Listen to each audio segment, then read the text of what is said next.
सभी बच्चों को नमस्कार। मैं राजेंद्र कुमावत आपका अपने YouTube चैनल उज्ज्वल क्लासेज पर स्वागत करता हूं। प्यारे बच्चों, आज हम वर्कशीट नंबर 8 सॉल्व करने वाले हैं, जिसकी विषय वस्तु रहेगी बहुपद। अधिगम के बिंदु रहेंगे चर, अचर, गुणांक, घात, व्यंजक, व्यंजकों के पद, एकपदी, द्विपदी और त्रिपदी। इनको समझना हमारा मुख्य टारगेट रहेगा। तो आओ हम थोड़ा सा रफ कार्य करके आपको समझाते हैं। पहले जैसे आपने देखा होगा पेड़ देखा होगा। पेड़ में जो पत्तियां होती हैं उनकी लंबाई स्टार्टिंग में थोड़ी छोटी होती है, फिर धीरे धीरे बड़ी होती जाती है। होती है कि नहीं होती है? इसी प्रकार से आप ये समझ सकते हो कि आपकी कक्षा में जो बच्चों की ऊंचाई है, हाइट है, पहली क्लास में कितनी थी, अब 10वीं में कितनी हो गई, तो वो भी आप दिन दिन देख रहे हो, बड़े हो रहे हैं। ठीक है। इसी प्रकार से आप ये समझ सकते हो कि एक महीने में दिनों की संख्या कितनी होती है? औसतन हम 30 मान लेते हैं। फिक्स होती है 30, 31, 30, 31, 30, 31, 30 भी हो जाती है, 31 भी हो जाती है, 28 भी हो जाती है। बदल रही है परंतु कांस्टेंट है। दूसरी बात हम करें, साल में महीनों की संख्या 12 होती है। ये फिक्स है, अपने आप में क्या है? फिक्स है, नहीं बदलेगी किसी भी स्थिति में। 1 किलो में कितने ग्राम होते? 1 केजी में ग्राम कितने होते? 1000। ये भी फिक्स है, नहीं बदलेंगे। जो बदल नहीं रहे हैं, जो फिक्स है, वो कहलाते अचर, कांस्टेंट। उनको बोलते हैं कांस्टेंट। इनको ABCD की सहायता से दर्शाते हैं।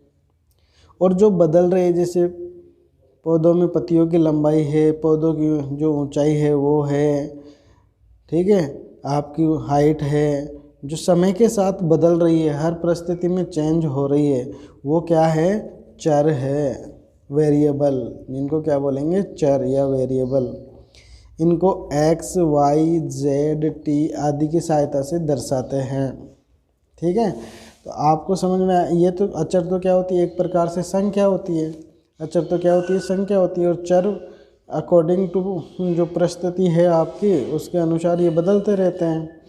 अब चर और यहाँ से जो अचर होते हैं और यहाँ जो मैथ में जो संक्रियाएँ होती हैं, ऑपरेशन होते हैं, प्लस का, माइनस का, गुणा का, भाग का, ये जो भी है, ये सब मिलकर जो क्या बनाते हैं? बीजीय व्यंजक बनाते हैं। जैसे चर को X, Y, Z, इसको ABCD या संख्या, कोई भी संख्या N में हो सकती है, W में हो सकती है, Z में हो सकती है, ये आती है।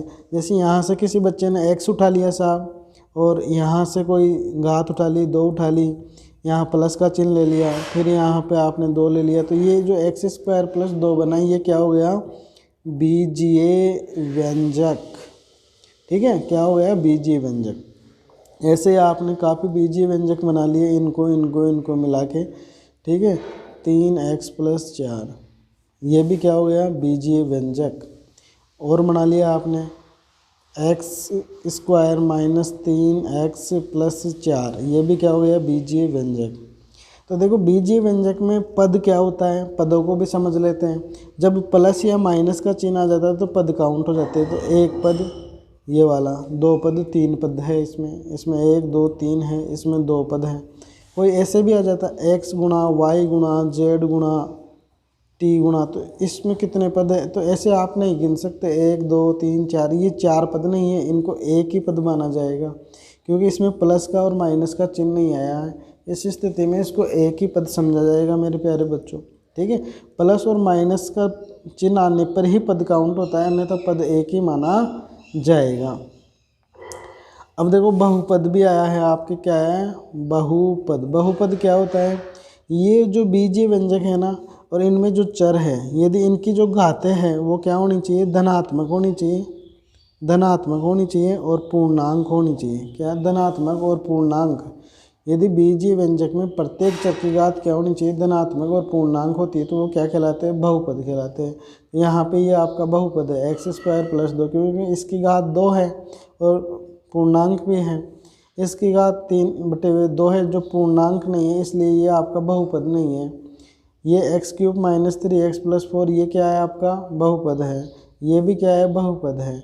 इसमें कितने चर आ रहे हैं, 1 2 3 4, 4 चरों वाला एक पद का है ना, एक पदी बहुपद हो गया ये। समझ में आया कुछ आपको? अब देखो इसमें गुणांक भी आया है अपने, क्या है, गुणांक, ये वाला गुणांक क्या होता है, आपसे पूछेगा कि x³ का गुणांक क्या है। जैसे इसमें x³ का गुणांक किया गया है, तो यहाँ पे जो संख्या आ रही है वो बतानी है। यहाँ पे कोई संख्या नहीं आ रही, इसका मतलब 1 है। x का गुणांक क्या है, इसमें -3 है, चिन्ह भी आपको साथ में लेना है। जिसमें x नहीं आया वो क्या है, अचर पद है। तो आओ हम अभ्यास करते हैं और समझते हैं। निम्न में से चर राशि है, तो देखो संख्या आ रही है वो तो चर है नहीं, ये वाला x क्या है, चर है, तो इसके सही का चिन्ह लगाएंगे, यहाँ पे सैबर देंगे। निम्न में से अचर राशि है जिसमें x नहीं होगा वो अचर मानी जाएगी, तो यहाँ पे इसमें नहीं है 3 में, तो इसके लगा दिया। ठीक है, तो ये हो गया ब। आगे बढ़ते हैं बच्चों, क्वेश्चन नंबर अपन 3 देखें। 5x² + 4x + 3 में x का गुणांक है, तो x, ये तो x² है और ये क्या है, x है, तो x गुणांक, x किससे गुणा हो रहा है, 4 से गुणा हो रहा है। देखो +4 है, तो यहाँ पे 5 4 4x - 8, तो क्या लिखोगे, 4, तो इसमें क्या भर दोगे, अरे इसमें नहीं, ऊपर वाला है, इसमें 4 के टिक लगाना है, ये भर दिया। अब इसको देखते हैं, 7y² - 8y + 20 में y का गुणांक है, ये गलत भर गया था है ना, y का गुणांक पूछ रहा है, तो y किससे गुणा हो रहा है, -8 से गुणा हो रहा है, तो -8 कहाँ पे है, यहाँ पे है, तो इसके टिक लगाएंगे, यहाँ पे क्या भरेंगे, द।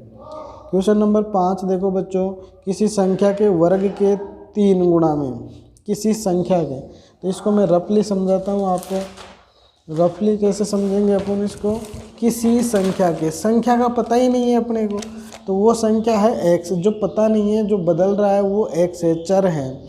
किसी संख्या के वर्ग का मतलब इसके 2 घात, किसी संख्या के वर्ग के 3 गुणा, 3 से गुणा कर दो, में 7 जोड़ने पर, में 7 जोड़ दो, तो क्या बन गया, 3x² + 7 आया। व्यंजक प्राप्त हुआ, तो कौन सा व्यंजक प्राप्त हुआ आपको, ये वाला व्यंजक प्राप्त हुआ, 3x² + 7 प्राप्त हुआ। तो इसमें देख लो कहाँ पे, 3x² + 7, ये रहा, सैबर दोगे। कोई 4 चर राशियाँ लिखिए, अब आपको चर राशि लिखनी है 4, तो यहाँ पे लिख दो 4x 3y z x², ऐसे कोई से भी 4 लिख दो, ये सभी चर राशियाँ हैं। एक ऐसा व्यंजक लिखिए जिसमें x² का गुणांक क्या होना चाहिए, 4 आना चाहिए, तो यानी कि x² का गुणांक क्या आना चाहिए बेटा, और 4 आना चाहिए, तो 4 लिख देला। फिर x का गुणांक क्या आना चाहिए, -5, तो x का गुणांक क्या आना चाहिए, -5, तो इसके आगे -5 लगा दिया, ये लो आंसर हो गया आपका। ऐसा व्यंजक लिखिए जिसमें चर राशियाँ x और y आए, ऐसा व्यंजक लिखिए जिसमें चर राशियाँ x और y आए, x भी आना चाहिए और y भी आना चाहिए, तो 3x + y कर सकते हो आप। यह आपका व्यंजक बन गया जिसमें चर x और y आ रहा है। व्यंजक में x की उच्चतम घात है, x के ऊपर सबसे ज़्यादा जो घात आ रही है ना, वही इसकी उच्चतम घात होती है, तो यहाँ पे कितनी आ रही है, 9, और ये बहुपद की घात भी है, इसको क्या बोलते हैं, बहुपद की घात भी बोलते हैं। निम्न व्यंजकों में प्रत्येक में x² का गुणांक, x² का गुणांक पहले पद में देखो, ये आपका x² हो गया। अब इसके अलावा जो भी बचा है वो इसका गुणांक है, 4y²। इसमें x² का गुणांक, तो x² के अलावा जो भी है वो सब गुणांक है, -4y² z²। इसमें x² का गुणांक, इसके अलावा जो भी बचा है, तो यहाँ पे 1 छुपा हुआ रहता है, तो ये 1। तो इस प्रकार से आपकी वर्कशीट नंबर 8 सॉल्व होती है। यदि आपको वीडियो अच्छा लग रहा है तो अपने दोस्तों को शेयर करें और चैनल को लाइक एंड सब्सक्राइब करें। धन्यवाद।